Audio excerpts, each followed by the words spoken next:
matching tunic, along with black leggings and boots, and a sword dangled from her black leather belt.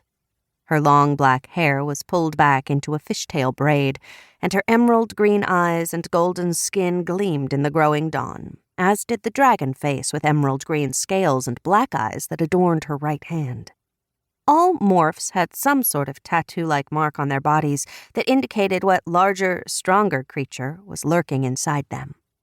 Despite the burgeoning light, Lady Reiko Yamato, my friend and fellow spy, remained almost invisible in the departing shadows. Even though I was dressed the same way, in a dark blue cloak and tunic, I felt as exposed as a gladiator standing in the middle of an arena floor. But even if the noontime sun had been shining brightly, Reiko still would have found a way to blend into her surroundings. She was simply that skilled a spy, the best, in my opinion. Reiko and I had been watching the drowned man for more than half an hour. No one had approached the vessel, and no one had appeared on the deck. The river front was eerily quiet, except for the steady slap, slap, slap of water up against the ship's hull, and the whistling breeze that ruffled its dingy sails. "Do you really think Milo is on that ship?" Reiko repeated. "Let me see if I can find out." I drew in a deep breath, then exhaled, reached out with my magic, and scanned the ship. As a mind magier, I could sense when other people were nearby, especially if I'd had dealings with them before. Unfortunately, I knew Crown Prince Milo Maximus Morland Morricone of Morta far better than I wanted to. A few months ago, dozens of merchants, miners, and guards had been killed along the Andvari-Morta border. Some had died in a bandit attack, others in a mine collapse, and several people had been swept away by a violent, sudden storm. King Heinrich and Crown Prince Dominic Ripley, my grandfather and father, had assumed the incidents were senseless tragedies, but the deaths of so many people so close together had struck me as extremely suspicious. As Princess Gemma, I had visited each site to offer my condolences to the victims' families, and I'd discovered something deeply concerning. Large amounts of tearstone had been stolen at every spot. My investigation had eventually led me to Blauberg, a city near the Andvari-Morta border.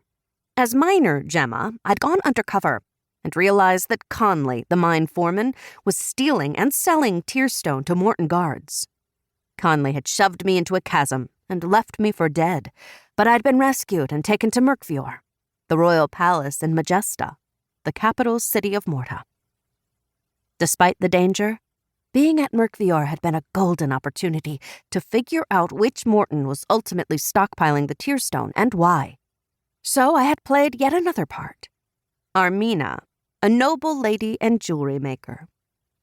But my disguise wasn't as good as I'd thought, and Queen Maven Morricone had revealed my true identity as Princess Gemma Ripley at her own birthday ball. And then she had let Milo torture me. The riverfront flickered and vanished, along with the drowned man. Suddenly I was back in Milo's workshop, staring down at my own unconscious body chained to a table. Whipped back, punctured hands, burned skin. Blood dripped out of my wounds and hit the stone, every soft drop, drop, drop, blaring as loud as a bell in my mind. Even though the torture had happened a couple of months ago, my heart still picked up speed. My breath puffed out in ragged gasps, and sweat prickled the back of my neck. Desperate to stave off more unwanted memories, I grabbed the silver pendant hanging off the chain around my neck and focused on the bits of black jet that glittered in the shape of a snarling gargoyle face. The Ripley Royal Crest. Tiny midnight blue shards of tearstone formed the gargoyle's horns, eyes, nose, and teeth, turning the crest into the face of Grimly, my own beloved gargoyle. The same jeweled crest was embedded in the light gray tearstone dagger hanging off my belt. Elvis, the Glittner Royal jeweler, had made the pendant and the dagger for me years ago when I was first learning how to control my mind magier magic, something I still struggled with to this day. I squeezed the pendant tight, making a dull ache ripple through my fingers. That uncomfortable sensation combined with